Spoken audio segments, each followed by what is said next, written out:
I was halfway through pouring my morning coffee when my phone rang. My sister's name flashed on the screen. I picked up expecting something casual, maybe gossip, maybe a favor.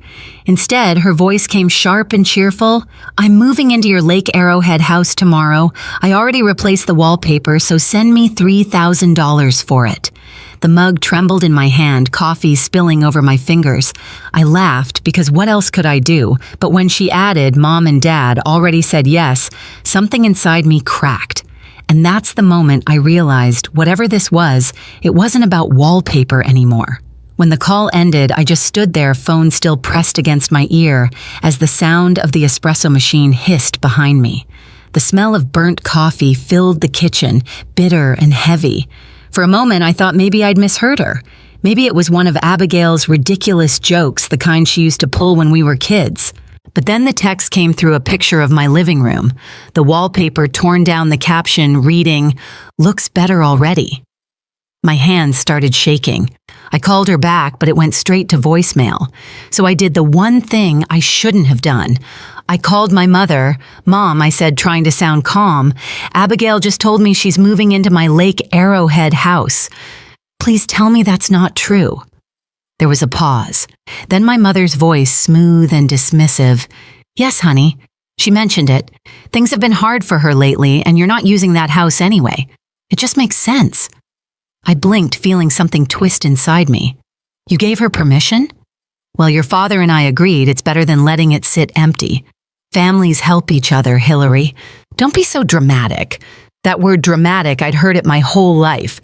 Every time Abigail crossed a line, every time I dared to protest, I could almost hear my father in the background mumbling, "She's overreacting again." I bit my lip until I tasted blood. "Mom," she changed the wallpaper without asking me. "Oh, please," she sighed. "She has good taste. It'll make the place feel warmer. Besides, you can always change it back." I didn't respond. I just listened to the clink of dishes in the background, to my mother's easy tone, as if what she'd done wasn't trespassing, wasn't betrayal. When I hung up, I stared at my reflection in the dark glass of the kitchen window. Behind me, Los Angeles glowed tiny golden lights scattered over the hills. My apartment had always felt safe separate, but suddenly it felt invaded too. Abigail had always been the kind of person who took and expected applause for it. My parents had always enabled it. I could still remember being 16, saving up for months to buy my first car. Abigail borrowed it just for the weekend. 3 months later, she returned it with scratches down both sides, the gas tank empty. Mom's words still rang in my head. She didn't mean it. "Hillary, be kind. She's your sister." I had been kind over and over again. But as I stared at the phone in my hand, seeing that unread text with the photo of my ruined living room, something changed. A slow, unfamiliar heat built in my chest. It wasn't shock anymore. It wasn't hurt. It was the quiet, precise anger of someone who'd finally run out of grace. And I had no idea yet just how far I was willing to go to get my house back. By sunset, I was already on the highway to Lake Arrowhead. The traffic thinned as the city lights faded behind me, replaced by long stretches of pine trees and the hum of the tires against the asphalt. I kept replaying the conversation in my head, every word from my mother's voice, like a match striking the same wound. "Families help each other, Hillary. Don't be so dramatic." The farther I drove, the more that phrase began to rot in my chest. When I finally turned onto the familiar narrow road that curved around the lake, the air smelled like pine and cold water. I'd always loved this drive. It used to mean peace, quiet, my own space to breathe. But when I pulled up to the gate and saw the porch light glowing, my stomach dropped. I never left the light on. The curtains were different too, checkered, not white. Someone else's taste. I parked and sat there for a full minute, gripping the steering wheel, trying to believe it wasn't real. Then I unlocked the door with my own key.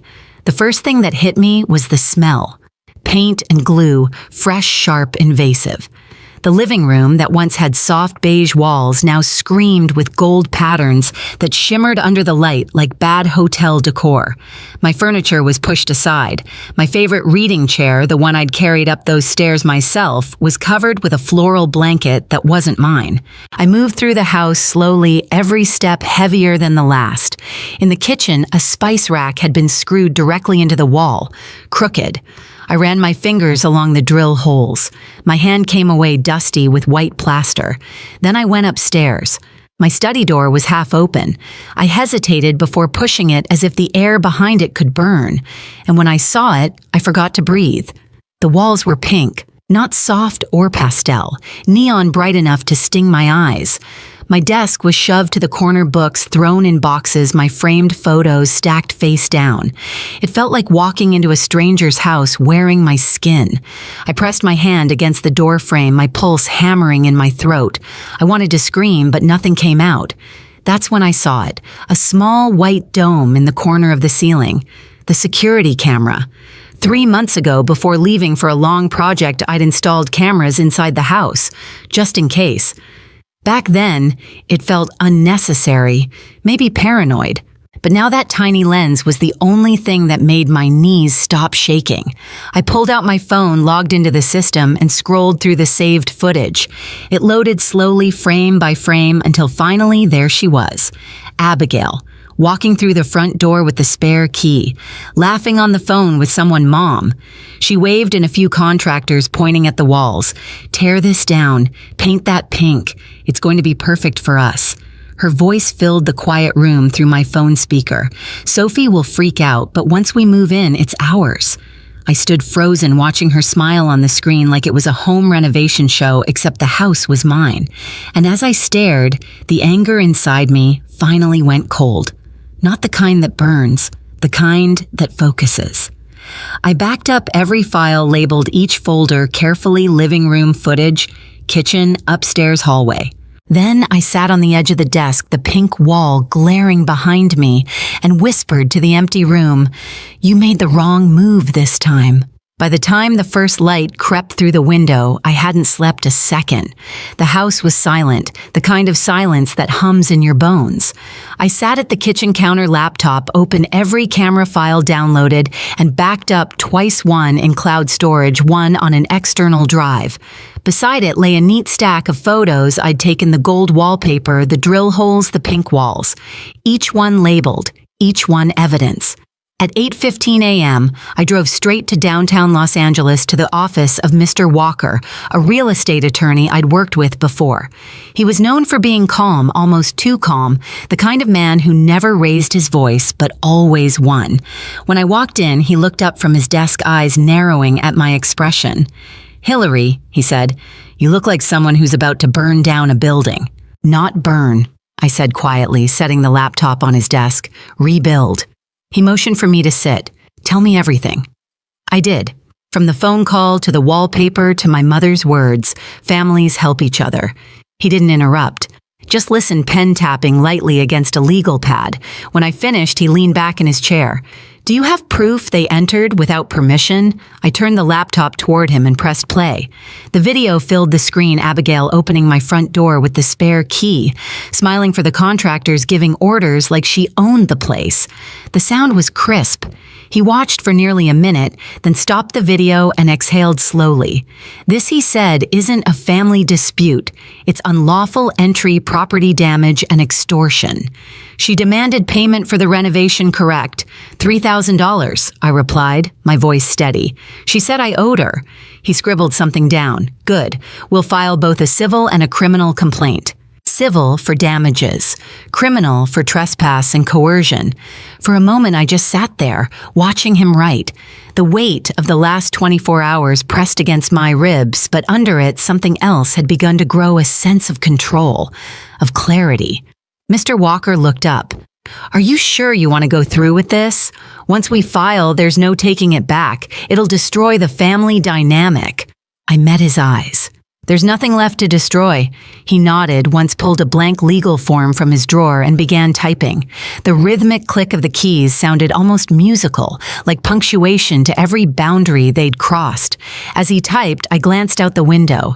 Down on the street, people were moving through their lives, coffee cups in hand, unaware that mine had just shattered the day before. When he was done, he printed the papers, the machine humming steadily between us. He slid the first document toward me and said, "Sign here." I signed without hesitation. And for the first time in years, I didn't feel like the quiet sister who kept the peace. I felt like someone who'd finally drawn the line and dared them to cross it again. 3 days later, I drove back to Lake Arrowhead. The morning air was cold enough to sting my lungs, and the lake shimmered under a thin layer of fog. In front of the house sat an unfamiliar minivan stuffed with boxes and children's toys. My stomach tightened. They'd moved in. I parked behind them, stepped out, and stood for a second with my hands in my coat pockets, watching the smoke curl from the chimney of my own home. The key felt heavy in my hand as I unlocked the front door. They were all there. My parents on the sofa, Abigail at the counter, Ethan on his phone pretending not to see me. 4 sets of eyes turned toward me. Abigail was the first to speak.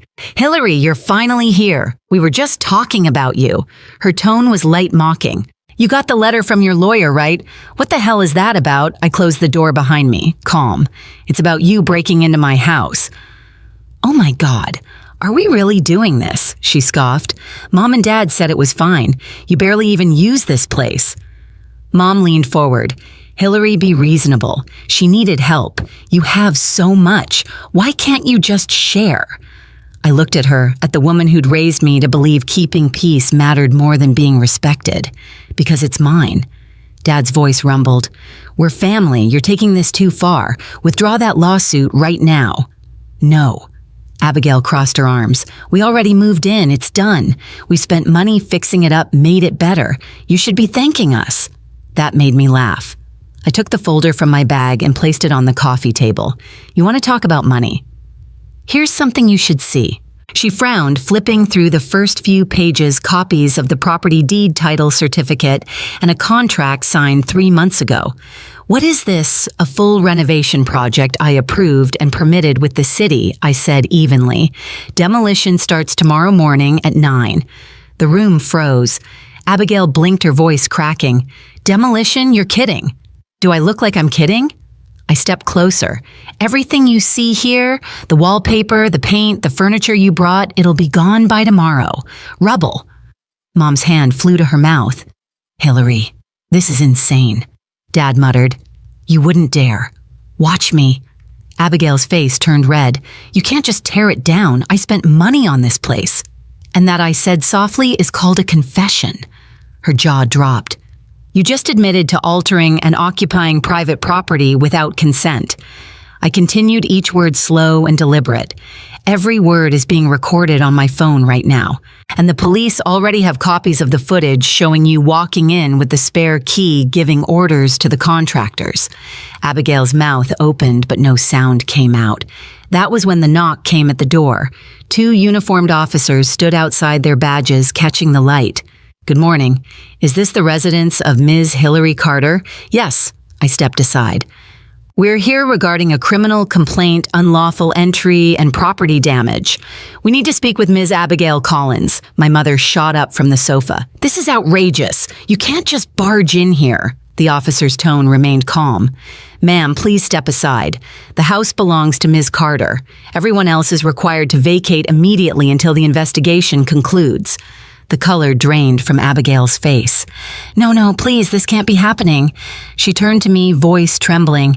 "Hillary, we're sisters." I looked at her, the same woman who'd laughed on the phone while tearing down my walls. "You should have remembered that before you stole from me." As the officers escorted her toward the door, Ethan stood frozen, pale and silent. When she passed him, she snapped, "Say something." He didn't. He just whispered, "You lied to all of us." Outside, I heard her voice rising, begging, then fading into the distance as the police car pulled away. Inside, the silence was heavier than before. My parents stared at me, disbelief written all over their faces. Mom finally spoke, tears streaking down her cheeks. "You've destroyed your own sister's life." I met her eyes. "No, Mom, she destroyed it herself." Dad took a step forward, voice shaking with rage. "We raised you better than this. Then you should have taught me boundaries, not obedience." I turned away, picked up my folder, and walked to the front door. Before stepping out, I said quietly, "Construction starts at 9. You might want to remove anything sentimental before then." I left them standing there in the wreck of what they'd built a family that called theft, love, and control care. When I reached my car, the first demolition truck was already coming up the hill, its yellow lights flashing in the fog. I rolled down the window, watched it stop at the gate, and told the driver, "Tomorrow, 9 sharp. No delays." He nodded. As the engine growled to life, I felt something loosen in my chest. For the first time, the word family didn't make me flinch. It made me stronger. And when the truck disappeared around the bend, I smiled to myself because the house wasn't the only thing being rebuilt. The next few months passed like quiet thunder. Abigail's case moved faster than anyone expected. The footage spoke louder than tears, and the law didn't care about family drama, it cared about proof. When the verdict came, the courtroom felt colder than any mountain air I'd ever breathed. "Guilty," the judge said simply. Abigail got 3 years of probation plus $85,000 in damages. Ethan filed for divorce a week later, taking full custody of their kids. My parents sat in the gallery, faces blank, as if the world had shifted under their feet. News spread through our small circle like wildfire. People whispered about the sister who pressed charges, about the golden child who fell. My mother stopped returning calls. My father refused to look me in the eye. I didn't care. I'd spent too long shrinking myself to make them comfortable. 9 months later, the house stood again.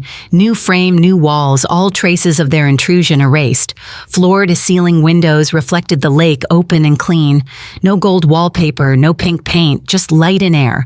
One evening, as the sun bled into the water, I received a message from a cousin Abigail's working nights at a fast food place. "Living in your parents' basement." I read it once, then deleted it. Justice doesn't roar. It hums quietly, steady and certain, like the sound of the lake outside my window. And in that calm, I finally understood revenge isn't fury, it's peace.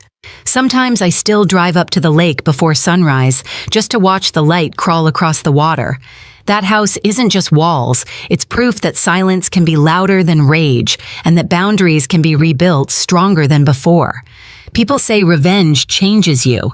Maybe it does, but for me it simply returned what they took: peace. If this story hit home, share it. Someone out there needs to hear that it's okay to fight back quietly and completely.